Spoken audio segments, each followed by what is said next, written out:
We often think the relationship between the United Kingdom and China began with tea, opium, and gunboats. It didn't.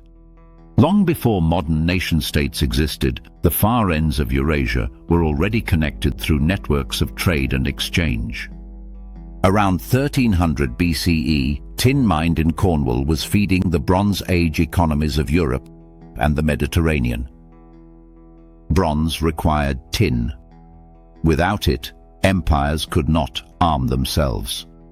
At roughly the same time, silk woven in ancient China was moving westward through intermediary trade corridors that would later formalize into what we now call the Silk Road. There was no United Kingdom. There was no People's Republic of China. But the edges of Eurasia were already economically entangled through caravan routes, nomadic traders, imperial intermediaries, and layered supply chains stretching across thousands of miles. The modern UK-China reset in 2026 is not a new relationship. It is the latest recalibration in a connection shaped by trade, leverage, conflict, decline, rivalry, and adaptation. To understand why Britain and China are re-engaging after nearly 8 years of diplomatic freeze, we must go back 4 centuries to when trade became strategy. In 1600, Queen Elizabeth I granted a royal charter to the East India Company. This was Britain's structured entry into Asian trade. What began as commerce gradually evolved into imperial infrastructure. By the late 17th century, British ships were sailing to Canton under the Qing dynasty's regulated Canton system. Western merchants were restricted to specific ports and subject to imperial oversight. At this stage, China was the stronger economy. Britain wanted tea, silk, porcelain, and luxury goods. China wanted little in return beyond silver. By the late 18th century, Britain faced a structural trade imbalance. Silver flowed steadily east, placing pressure on British finances. Britain needed leverage. That leverage emerged through opium cultivated in British-controlled India and smuggled into China in increasing volumes. When Qing authorities attempted to suppress the trade in 1839, Britain responded militarily. The First Opium War ended in 1842 with the Treaty of Nanking. Hong Kong was ceded. 5 treaty ports were opened. British citizens gained extraterritorial rights. Tariffs were fixed. Trade had become power. For China, this period entered strategic memory as the century of humiliation. For Britain, it was maritime leverage reshaping sovereignty. Hong Kong became both bridge and scar, a commercial gateway and a symbol of imposed imbalance. Decline, recognition, and mercantile realism, 1949 to 1997. The Second World War reshaped global hierarchies. By 1949, the People's Republic of China was established under Mao Zedong. The United States adopted ideological containment. China was excluded from much of the Western diplomatic system. Britain made a different calculation. In 1950, the United Kingdom formally recognized the PRC, becoming one of the first Western states to do so. This was not ideological sympathy. It was mercantile realism. Hong Kong remained under British administration. Trade stability mattered. Recognition was more pragmatic than isolation. This pattern, economic realism over ideological rigidity, would define British strategy repeatedly. In 1984, the Sino-British Joint Declaration formalized the return of Hong Kong under the One Country, Two Systems framework. In 1997, Hong Kong was transferred to Chinese sovereignty. For Beijing, it marked the closing of a colonial chapter. For London, it marked managed decline, but not disengagement. Hong Kong became the bridge that sustained relations, and eventually the fault line that fractured them. The Golden Era, 2010 to 2015. In the early 2010s, the UK and China entered a phase of optimism. Under Prime Minister David Cameron, Britain actively courted Chinese investment. In 2015, President Xi Jinping visited Britain. Commercial agreements were signed across infrastructure, finance, and energy. The UK joined the Asian Infrastructure Investment Bank, despite hesitation from Washington. Chinese state-backed capital entered the Hinkley Point C nuclear project, one of Britain's largest infrastructure developments. London positioned itself as a gateway for Chinese capital into Europe. The logic was simple. China offered scale and growth. Britain offered institutional depth and financial expertise. Supporters described this as strategic engagement in a globalized world. Critics argued Britain was compromising long-term security for short-term growth. The Golden Era assumed economic interdependence would override strategic rivalry. That assumption would not hold. The strategic rupture, 2018-2023. The freeze between Britain and China did not happen suddenly. It emerged through cumulative structural pressure.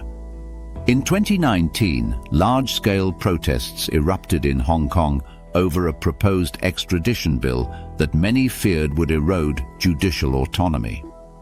In 2020, Beijing imposed a sweeping national security law on the territory, fundamentally reshaping its political landscape. Britain criticized what it described as erosion of political autonomy. Beijing accused London of interference. Tensions escalated. Then came Huawei. In early 2020, the UK allowed Huawei limited participation in non-core 5G infrastructure, capped at 35%. British regulators argued that risks could be managed through oversight mechanisms. But in mid-2020, the United States imposed sweeping semiconductor sanctions on Huawei and signaled that continued reliance could complicate intelligence sharing within the Five Eyes alliance. The UK faced a structural dilemma: preserve economic pragmatism or protect alliance integrity. In July 2020, Britain reversed course and banned Huawei entirely from its 5G networks. This marked a rare departure from Britain's traditional mercantile realism. It signaled that Five Eyes and transatlantic security commitments had become strategically paramount, even at measurable economic cost. To Beijing, the reversal was not technical. It was political alignment with US containment strategy. Sanctions escalated. The UK imposed measures related to Xinjiang. China sanctioned British lawmakers in response. Diplomatic engagement declined. Trust eroded. For nearly 8 years, the relationship entered a prolonged freeze. January 2026, the reset. In January 2026, Prime Minister Keir Starmer travelled to Beijing, the first UK Prime Minister to do so in 8 years. China lifted sanctions on British MPs. Beijing introduced unilateral 30-day visa-free travel for UK citizens. Tariffs on Scotch whisky imports were reduced, a move expected to add approximately £250 million in value over 5 years. Trade discussions resumed. Immediately, debate emerged. Has Britain chosen Beijing over Washington? The answer is structural. 3 drivers explain the reset. Economic arithmetic. In the 4 quarters to Q3 2025, total UK-China trade in goods and services was just over £105 billion. The UK imported approximately £83 billion from China, while exporting roughly £22 to £25 billion, reflecting Britain's structural trade deficit. China remains one of Britain's largest trading partners. Post-Brexit, Britain has sought to rebalance its trade portfolio. While agreements were signed elsewhere, none approach China's scale. Corporate decisions reinforce this structural reality. AstraZeneca announced a $15 billion investment to expand operations in China through 2030, one of its largest global commitments in recent years. Financial institutions such as HSBC and Standard Chartered maintain deeply embedded Asia-Pacific operations, with China serving as a central strategic market in their regional portfolios. British universities, luxury brands, and export-heavy manufacturers maintain deep exposure to Chinese demand. This is systemic economic gravity, not ideological alignment. Governments do not operate in isolation from capital allocation. Economic gravity influences diplomatic posture. China's strategic calculation. Why did Beijing move first?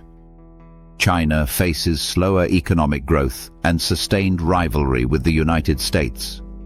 Stabilizing relations with middle powers reduces fragmentation risk. The unilateral visa-free policy signals calibrated outreach. It lowers friction without requiring immediate concessions. This is strategic de-escalation, not ideological reconciliation. China benefits from keeping Western economic channels open, even while geopolitical competition persists. Middle power hedging. Britain remains committed to NATO and Five Eyes. It has not altered its Taiwan policy.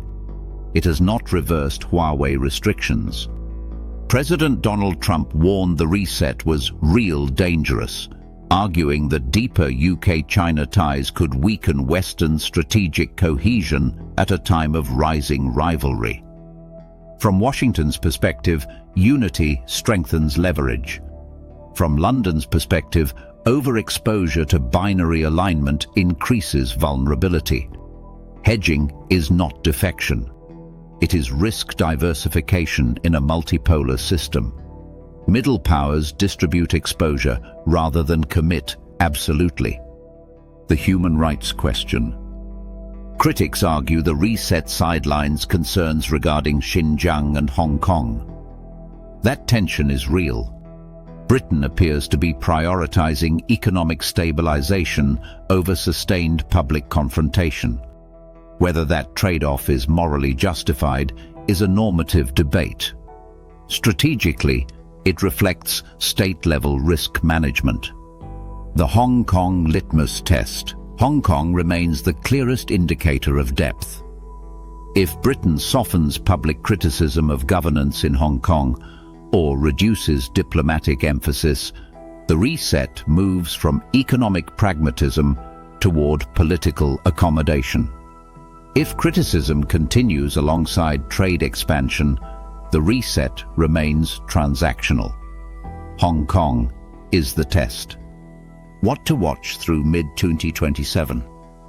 Over the next 18 months, through mid-2027, three signals will determine whether this reset becomes structural or remains tactical.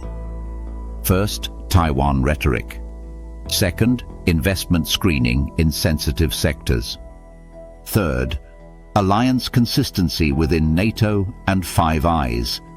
If security alignment remains intact while trade expands, this is controlled détente. If strategic positions soften, integration deepens. The difference lies in implementation. Managing balance in a multipolar world. 4 centuries ago, Britain entered China seeking profit. In the 19th century, it imposed leverage through force. In the 20th century, it managed imperial decline. In 2026, it manages balance. The UK-China reset is not friendship. It is not ideological realignment. It is risk management in a multipolar world. Britain needs Chinese markets. China benefits from Western economic engagement. For investors, This signals reopened economic channels. For policymakers, it reflects strategic autonomy. For citizens, it illustrates how Britain balances prosperity and security in a multipolar world. Thank you for watching. If this inspired you, hit subscribe, like, comment and share. Be part of our journey. Beyond identities, beyond borders, beyond divisions, our destiny is one. You are watching Next Horizon Global.